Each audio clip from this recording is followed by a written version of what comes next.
नमस्कार. आर न्यूजमध्ये आपलं सहर्ष स्वागत.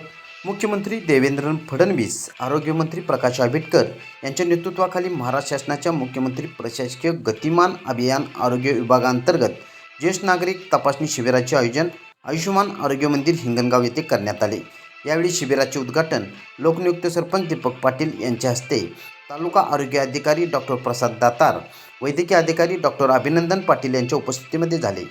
अभियान कार्यक्रम माहिती तसेच ज्येष्ठ नागरिक तपासणी का महत्त्वाची आहे, या अभियानाअंतर्गत कोणत्या तपासण्या केल्या जाणार याबाबत समुदाय आरोग्य अधिकारी डॉक्टर सत्यजित तोरसकर यांनी उपस्थित लाभार्थ्यांना माहिती दिली.